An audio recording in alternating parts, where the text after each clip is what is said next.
한스퀸 과학을 말하다. 오늘 쉬운 6번째 강도입니다. 기적이라는 주제로 들어갔습니다.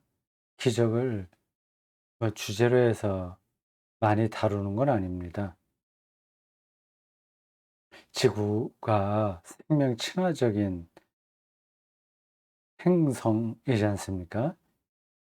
현재까지 밝혀진 바에 따르면 거의 유일한 생명 친화적 행성이에요. 여기에 생명이 이렇게 다양하게, 그리고 우리가 예상하지 못하는 방식으로 나타났고 또 전개되고 있는데, 하나님의 창조 사건과 연관해서 이 문제를 정리하는데, 기적이라는 주제가 자연과학과의 그 관계에서 중요합니다. 자연과학은 신이 세상을 창조했고 지금과 같은 생명 다양성을 만들어냈다 하더라도 지금 직접적으로 신이 개입하지 않는다, 이런 입장이지 않습니까? 이게 기적은 없다, 그런 거예요.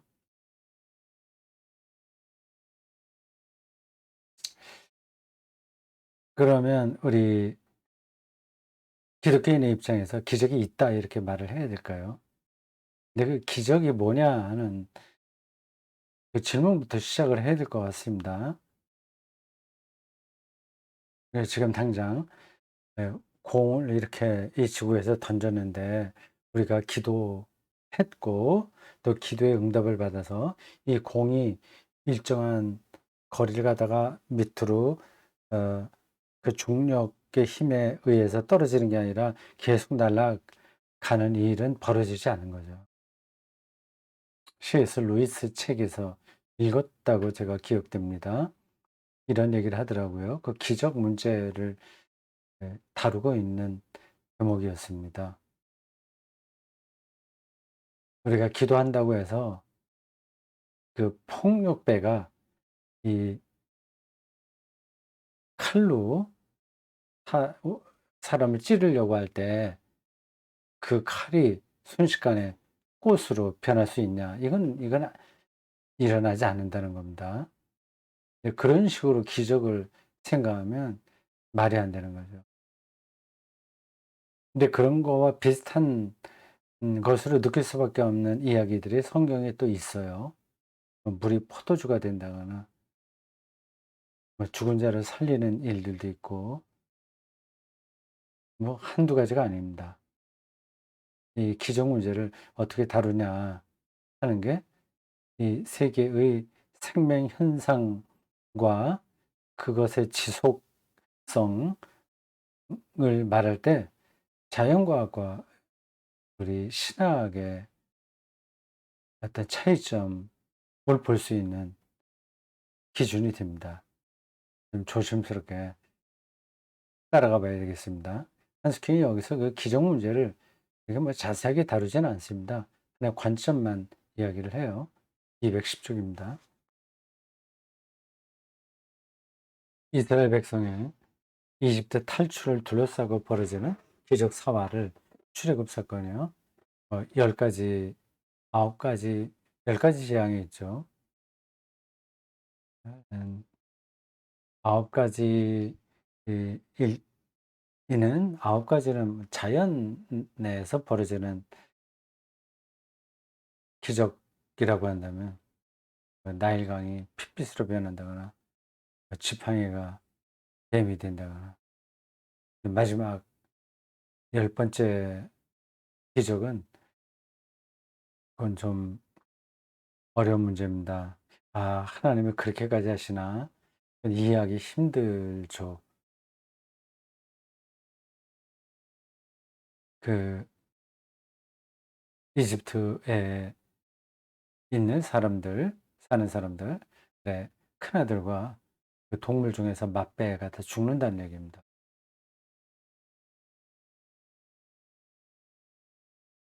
이집트 백성의 이스라엘 백성의 이집트 탈출을 둘러싸고 벌어지는 기적 사화를 구약 성경은 어떻게 기록하고 있는가, 여기 나옵니다. 이집트 애들이 10가지 재앙, 불타는 떨기, 요거는 모세가 호렙산에서 하나님을 만날 때 경험했던 현상, 시나이산, 신의 산이라고 개신교에서는 말하고 있는 그 산의 연기와 지진과 천둥, 불기둥과 구름기둥으로 표현되어 있죠. 만나와 미추라기, 나팔 소리와 함께 무너진 여리고 성벽, 그 요단강도 멈추죠. 그, 에,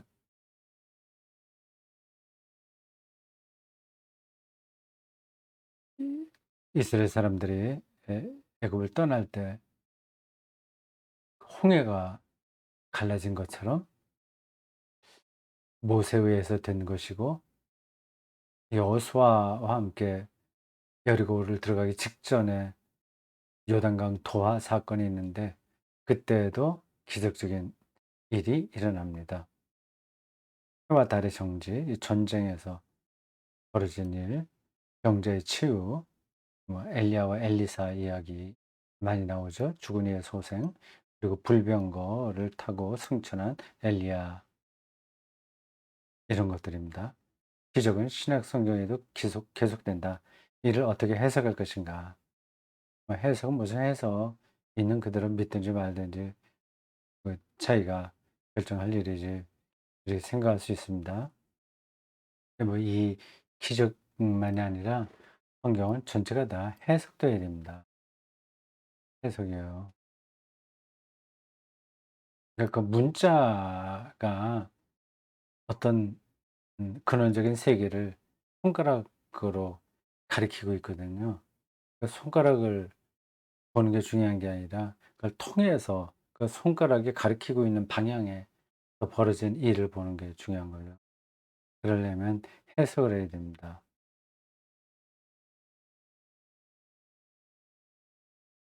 오해의 일, 기적은 자연 법칙의 파괴인가? 자연 법칙, 중력 있잖아요. 네, 자연 법칙이에요. 그런 것들을 파괴하면서 기적이 일어나냐 하는 겁니다. 바다가 기도했다고 해서 이렇게 갈라지거나 하는 거는 자연 법칙에 어긋나는 거잖아요. 근데 자연 법칙이 과연 뭐냐, 이런 질문이 또 여기 포함되겠죠. 진화 과정에는 아니더라도 적어도 이스라엘 역사에서 하나님이 개입한 듯하다. 진화 과정과 이스라엘의 역사를 이렇게 구분해서 보는군요. 꼭 구분할 필요가 있나요? 그리고 다 이거는 하나님의 행위, 섭리 안에서 벌어지는 건데, 진화는 뭐 좀 제쳐두고 이스라엘 역사에서만 하나님의 개입이 분명하게 나타난다, 이렇게 말하는 거는 명확한 건 아니라고 저는 생각합니다. 어떤 다른 걸 지금 한스킹이 말하려고 하는 거겠죠. 하나님의 개입으로 여기서 기적은 막연한 의미가 아니라 이스라엘 역사에서 기적은 예, 자연 법칙의 파괴라는 엄격한 현대적 의미에서 일어난다. 이스라엘 역사에서 발생한 그 기적이 이러한 의미였다는 뜻입니다.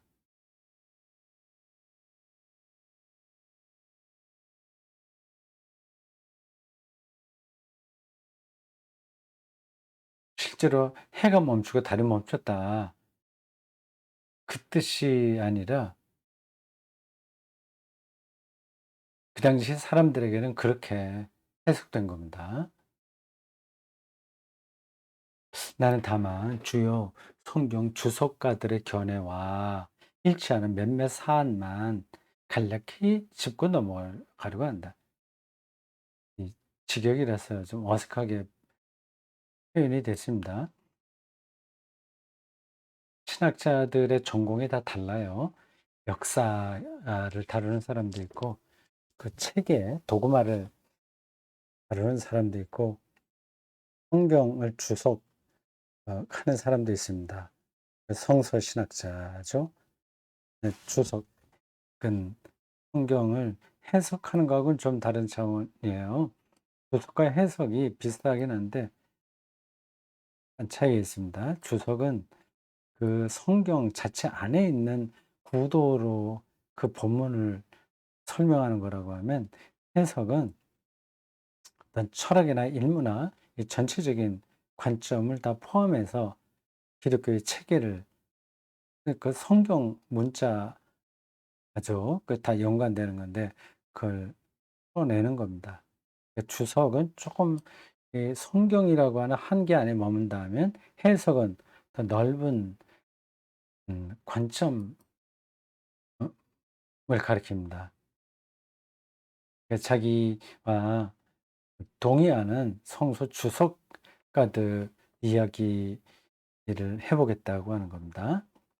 기적을 문자 그대로 받아들이는 것이 자신의 믿음에 유익하다고 여기는 이들의 종교 감정을 침해할 생각은 없다. 다만 기적을 신앙의 방해물로 여기는 현대인들에게 유용한 답을 주고 싶을 따름이다. 기적을 그 문자 그대로 믿고 싶은 사람들은 믿어도 크게 문제가 되지는 않습니다.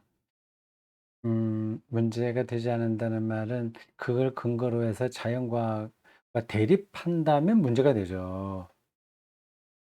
그게 아니라 하나님이 우리 삶에 에, 초자연적인, 그러니까 자연 법칙의 파괴의 방식으로도 개입하신다고 믿는 그 종교성, 그 자체만은 큰 문제가 되지는 않습니다.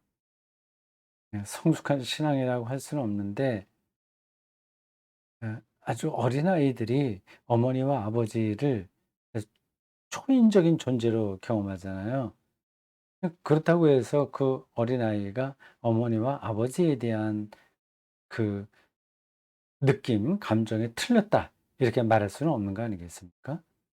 근데 그 상태가 어른이 되는데도 계속 유지된다면, 그러면 이제 문제가 되죠. 기적을 방해물로 여기는 현대인들에게 좀 도움을 주려고 주석학자들의 설명을 자기가 동의하는 한도 안에서 설명하겠다는 겁니다. 간단하게 설명합니다. 길지 않아요. 성경의 기적사와 이런 표현들이 우리 개신교 신자들에게는 익숙하지는 않습니다. 가톨릭에서 저렇게 표현을 많이 합니다. 가톨릭 신학에서. 기적 전승 이렇게 하면 우리에겐 조금 더 익숙하죠. 사화는 전승, 음, 전승 또는 예, 기적, 설화 뭐 등등등등 그렇게 표현해야 됩니다. 이야기를 가리켜요. 기적 사화를 역사적, 해석학적으로 옳게 평가하려면 무엇보다도 성서적 현실 이해와 현대적 현실 이해 사이에 근본적인 차이를 분명하게 인식하는 것이 중요하다.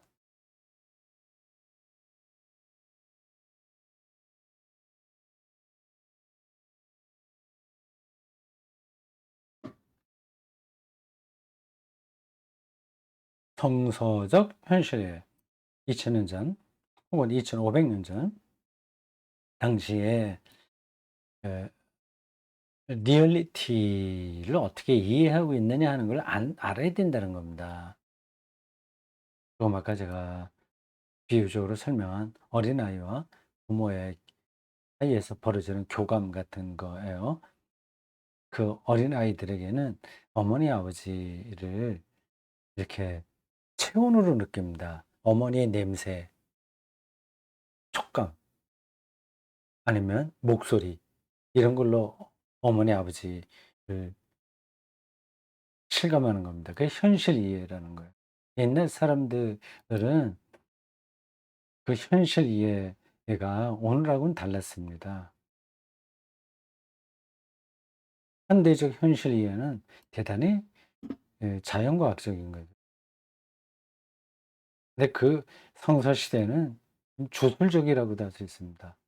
점성술을 오늘 현대인들은 믿지 않지만 그 당시에는 그게 가장 타당한 학문이었습니다. 점성술. 우주론에서 점성술보다 더 타당한 주장은 없었던 거죠. 그 차이를 일단 인식하는 게 중요합니다. 그런 거 없이 2000년 내지 2500년 전 문서를 오늘의 우리가 경험하고 있는 현실 이해에 그대로 적용시키면 문제가 벌어지죠. 성경 시대 사람들은 합리적 기술 시대를 사는 현대인들이 중요시하는 자연 법칙에 관심이 없었다.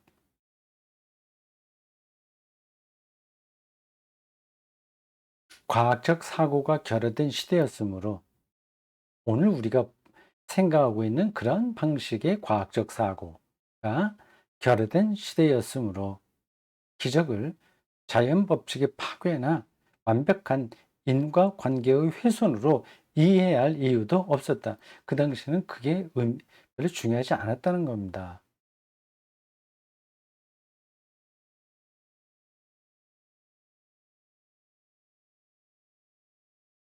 그래서 신구약 성경 어디에서도 자연 법칙에 상응하는 기적과 자연 법칙을 파괴하는 기적을 구별하지 않는다. 자연 법칙이 절대적인 것으로 혹은 현실을 이해하는데 절대적인 기준으로 어 다뤄지지 않았다는 겁니다. 그러니까 자연 법칙에 따르거나 아니면 그게 뭐 그거하고 어긋나거나 뭐 어떤 방식이라도 기적을 이야기하는데 별로 차이가 없었던 거죠. 오늘 우리하고는 전혀 다릅니다. 당시는 하나님의 권능을 드러내는 모든 사건이 그게 자연적인 것이었든 어 자연 파괴적 사건이었든 상관없이 다 기적이자 전능하신 하나님의 표징이었기 때문이다. 네, 요건 중요한 관점입니다. 요 패러그래프 여러분들이 몇 번 더 읽어 보십시오. 이런 관점들이 우리의 생각의 밑바닥에 확실하게 자리를 잡아야 이제 성경을 이해하는데 그리고 기독교 신앙 안으로 들어가는데 큰 도움이 됩니다. 창조주요 근원이신 하나님이 도처에서 활동하고 있었다. 이게 자연 파 자연 파괴적이든 아니면 자연 상호적이든 상하는 것이든 상관없었던 거예요. 사람들은 어디서나 경이와 기적을 체험했다. 개인의 대소사든 이런 한자식으로 번역을 했네요. 뭐 큰일이든 작은 일이든 민족의 역사든 개인이 공경에서 구원될 때든 세상 창조와 보존으로부터 완성에 이르기까지 기적은 두루 일어났다.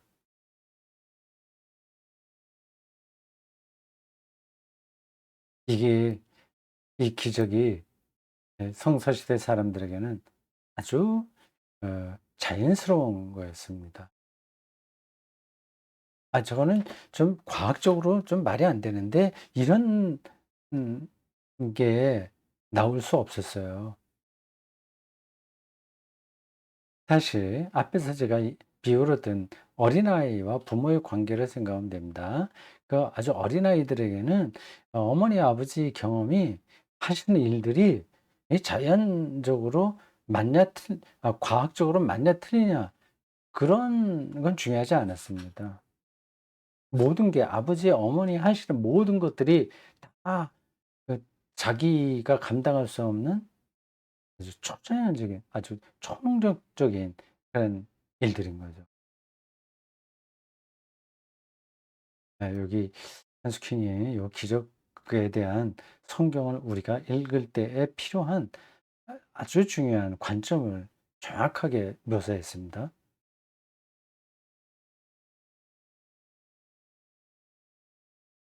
자, 5 장의 2 번 기적, 아 5 장이 기적인데, 음 5 장의 1 번에서는 자연 법칙의 파괴인가 아니다 이거죠. 이거는 자연 법칙을 파괴하든 아니든 성소 시대에는 아무 상관이 없었다. 성경 비평, 성경을 비평적으로 에, 읽는 겁니다. 그래야 해석이 가능한 거니까요.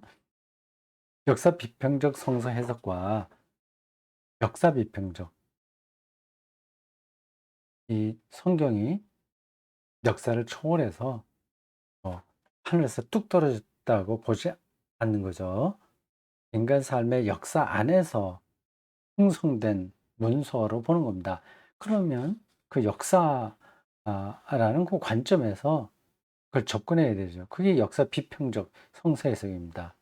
그럼 문학 비평적 성서 해석. 그 성경의 문자와 문서가 문학적인 차이들로 볼 수 있거든요. 시도 있고, 뭐 소설도 있고, 역사 보고서도 있고, 뭐 몇 가지로 더 구분할 수 있나? 하여튼 종류가 많습니다. 문학 장르가 거기에 많이 있어요.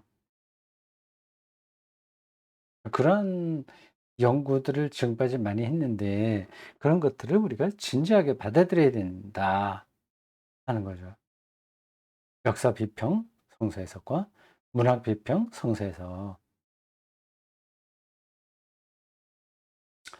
역사 비평적 성서 해석에 따르면 이집트 탈출 당시 벌어진 갖가지 놀라운 사건들, 개구리 떼가 그냥 온 천지에 가득했다거나, 모기 등에, 뭐 그것도 등에도 뭐 뭐예요? 이게 뱀인가? 뭐 쏘는 건가? 등이라는 말은 들어봤는데 사건들이 하여튼 여러 가지 그 재앙이 이집트 전역에 벌어지지 않습니까?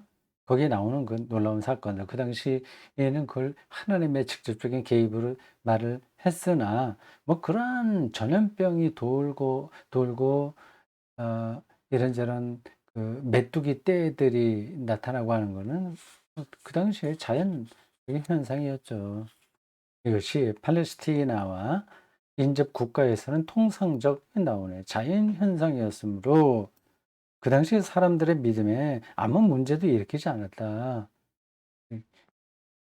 하나님의 이집트를 향한 심판으로 저런 일이 벌어졌다고 하는 말을 듣고 독자들이 하도 이상하게 생각하지 않은 겁니다. 그들에게 자연의 인과율은 깨지지 않았다. 그 놀라운 하나님의 행위로 그들이 기적적인 행위로 받아들였는데 그 자연 법칙, 인과율 그걸 깨뜨리지 않는 것으로 그들은 자연스럽게 받아들인 겁니다.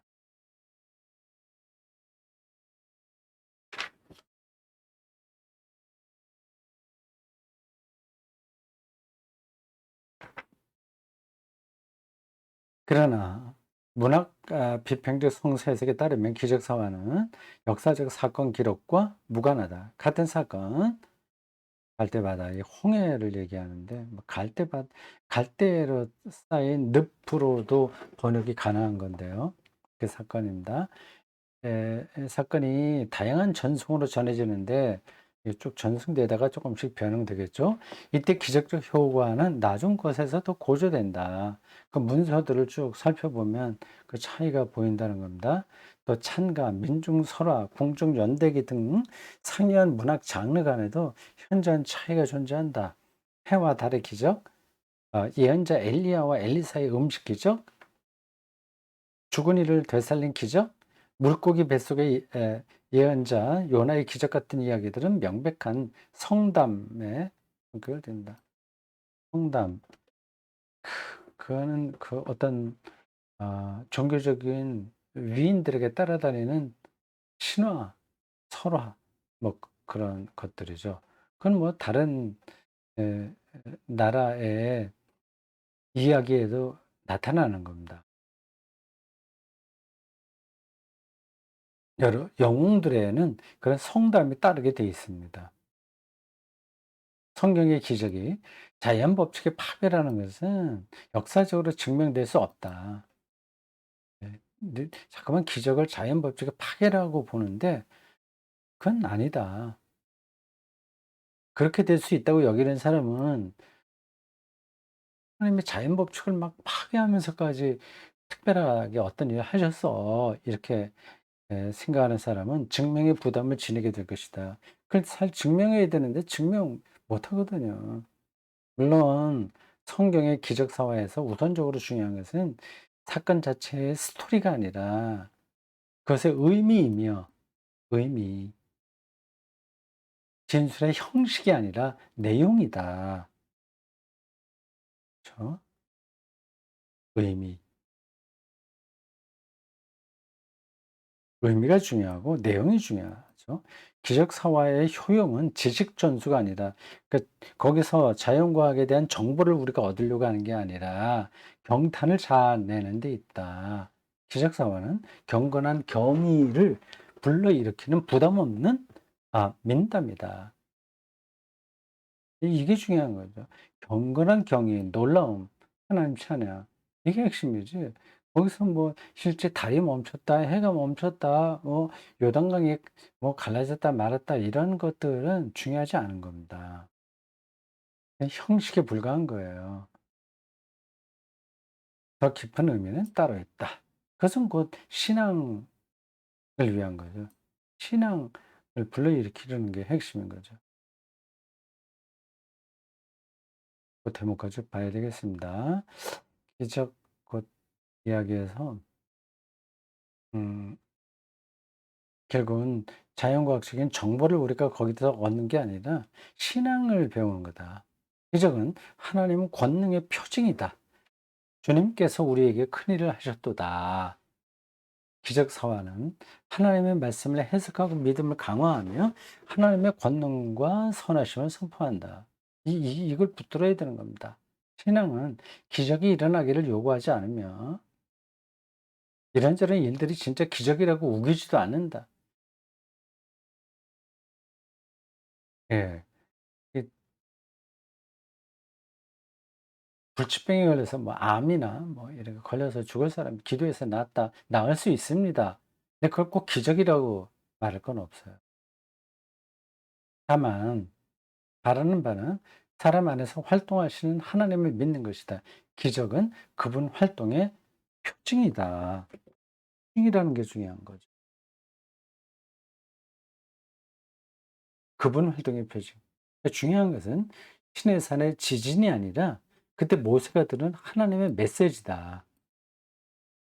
20대 재앙이 아니라 이스라엘 사람들 맏아들이 다 죽는다고 하는 그 재앙이 아니라 구원 능력을 드러내시는 하나님을 증거하는 것이다.